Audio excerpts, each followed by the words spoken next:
School में कन्याकुमारी को बताया जाता था कि this is the southern most tip of India.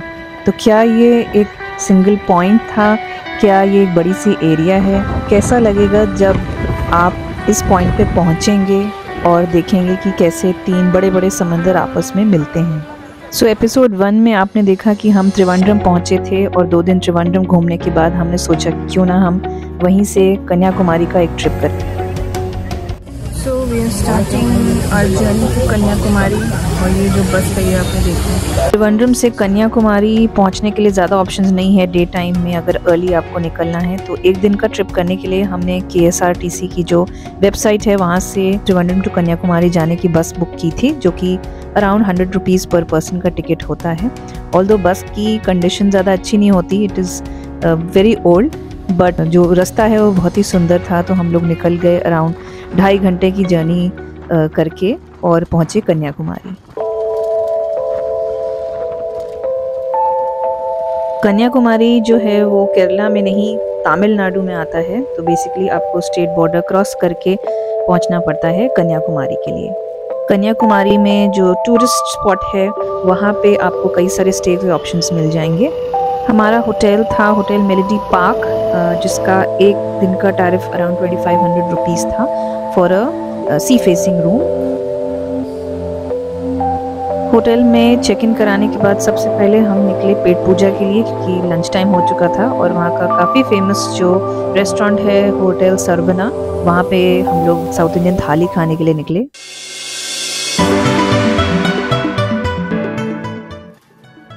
So this is the South Indian meal थाली। अपनी साउथ इंडियन थाली एंजॉय करने के बाद हम लोग निकल गए फेरी राइड लेने के लिए। और ये जो फेरी है ये आपको पहुंचाती है विवेकानंद मेमोरियल के आइलैंड पे और थिरुवल्लुवार की जो स्टैचू है उस आइलैंड पे लेके जाती है। और दो थिरुवल्लुवार की जो स्टैचू है वो वाला रेस्टोरेशन वर्क चल रहा था उस आइलैंड पे, so we could not go there, but we indeed went to Vivekananda memorial.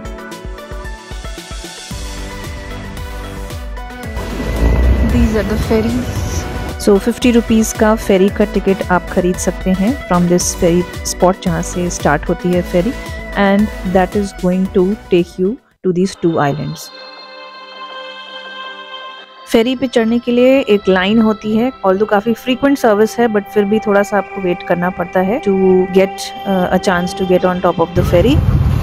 And it is just a 5-minute ride to reach the Vivekanand Memorial. The ferry ride is quite enjoyable. You can actually feel the strong waves as the ferry goes up and down.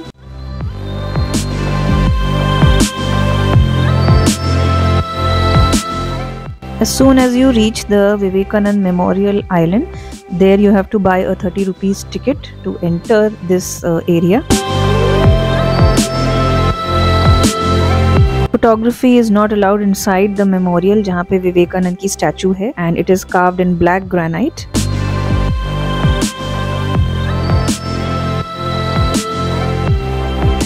That is the Thiruvalluvar statue, but it is closed right now. Restoration चल रहा है। So 1892 में विवेकानंद जब कन्याकुमारी आए थे तो इसी rock के ऊपर उनको enlightenment हुआ था, and he realized his life's mission. So that is the significance of this Vivekanand Rock Memorial. There is also a small meditation room at this rock memorial, and indeed you feel a lot of peace and tranquility when you are sitting inside that room. Rock Memorial देखने के बाद आपको पूरे island के चारों तरफ बहुत ही सुंदर व्यूज मिलेंगे of Kanyakumari, and you can actually see large part of the oceans meeting at this point.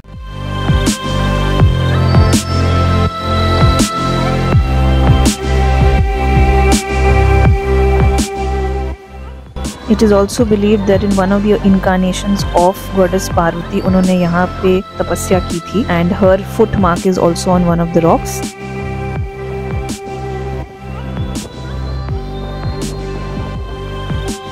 Islands पे जाने के लिए जो फेरी है वो 5 o'clock तक ही चलती है from the mainland. So after spending some time at the rock memorial, हमने फिर से वहाँ से फेरी ली और वापस आ गए towards the mainland area.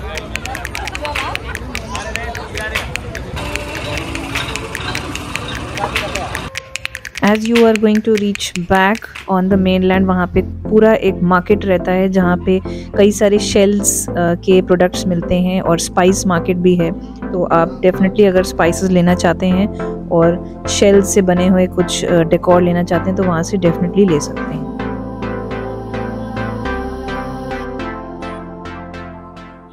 Market के थ्रू ही होते होते एक स्पॉट आता है जहाँ पे 3 ओशंस का जो मीटिंग पॉइंट है वो है, and at that point you can also take a dip. तो आप वहाँ पे नहा भी सकते हैं, ज़्यादा अंदर नहीं जा सकते। It definitely feels amazing to stand at this point and look at all the waves coming from all different directions. So this is the Sangam point of the Indian Ocean, Bay of Bengal and the Arabian Sea.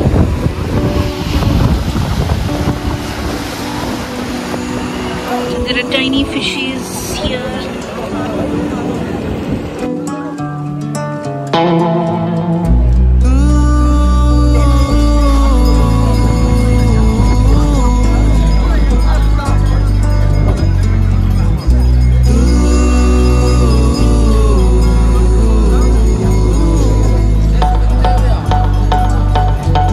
Right opposite this spot, there is also a memorial which is dedicated to the people who lost their lives in the 2004 Indian Ocean tsunami. And after visiting this, we reached the Mahatma Gandhi Memorial.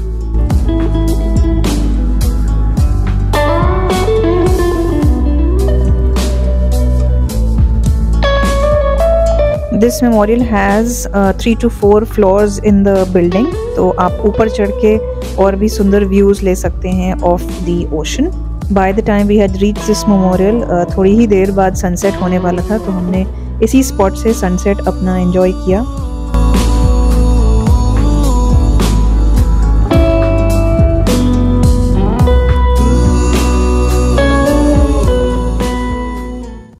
हम लोग ने कई सारे spots cover कर लिए हैं कन्याकुमारी में, और अभी हम लोग गांधी मंडपम के पास एक बेंच पे आके बैठ गए हैं। सनसेट हो चुका है वहाँ पे।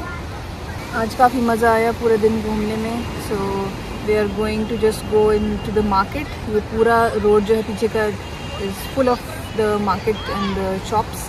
तो अभी वहाँ जाएंगे। We will also have some tea and later on have dinner. तो ये जो है ये पूरा सनसेट वाला स्काई है यहाँ पे।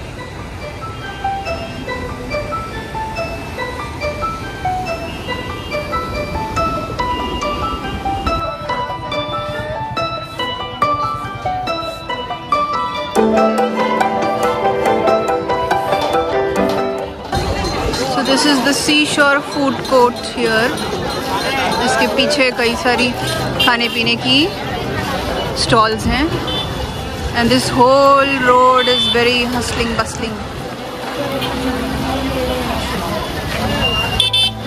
There is a bustling evening market which you must not miss। अगर आप कन्याकुमारी में हैं तो इस मार्केट में ज़रूर घूमिएगा। यहाँ पे छोटी मोटी shops to buy different kinds of clothes and different small things made out of shell. There is also a food court जहाँ पे आप खाना खा सकते हैं, सी फूड स्पेसिफिकली, और भी बहुत सा स्ट्रीट फूड है which you can enjoy in this market area.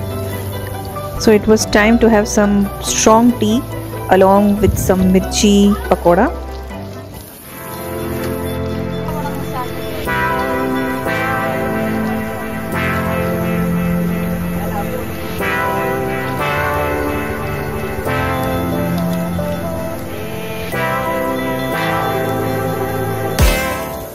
There are all tattoo shops in front.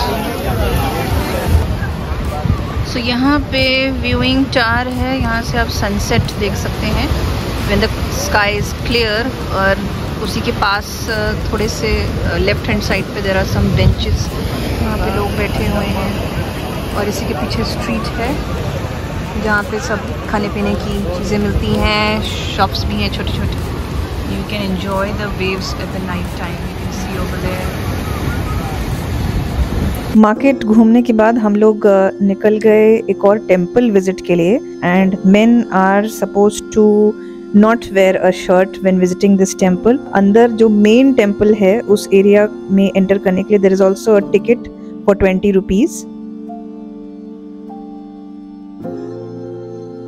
Evening में जो मेन टूरिस्ट स्पॉट है वहाँ पे एक फिश मार्केट भी लगता है। So basically fresh fish from the ocean is brought by this people, और वहाँ पे वो आपको फ्रेश फिश फ्राई खिला सकते हैं। Next morning we woke up very early to enjoy the sunrise view. So अपने होटल से हम लोग छोटी छोटी गलियों से होते हुए निकल गए इस स्पॉट के लिए जहाँ पे best view of the sunrise मिलता है। So we are here to see the sunrise. ये बीच है, वो विवेकानंद मेमोरियल है, और वो थिरुवल्लुवर की स्टैचू है। The best view of the sunrise is from this atoll. तो इस अटोल के सीधे एकदम लास्ट के पॉइंट में वहाँ से बेस्ट सनराइज का व्यू मिलता है। And in the morning you will also see these fishing boats which have returned after fishing from the previous night.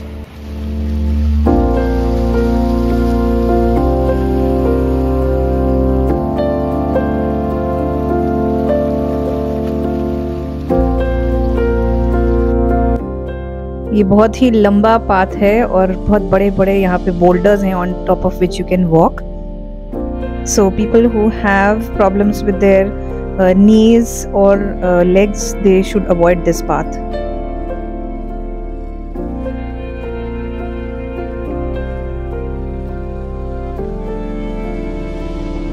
At the end of the atoll, it is also one of the most scenic spots for some cool pictures to be taken. Unfortunately, it was a cloudy day, तो उस दिन हमें sunrise नहीं दिखा, तो हम लोग थोड़ी देर वहाँ का व्यू एंजॉय करके उसके बाद फिर निकल गए वापस अपने होटल।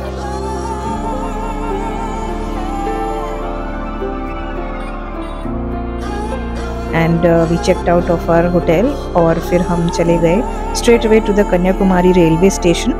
हाय फ्रेंड्स, तो हम लोग का कन्याकुमारी का विज़िट हो गया है और अभी हम लोग स्टेशन के पास आ गए हैं कन्याकुमारी के। देखिए यहाँ पे बहुत ही कम लोग हैं, अभी सिर्फ एक ही ट्रेन जाएगी यहाँ से, जो कि हमको वर्कला लेके जाने वाली है आज।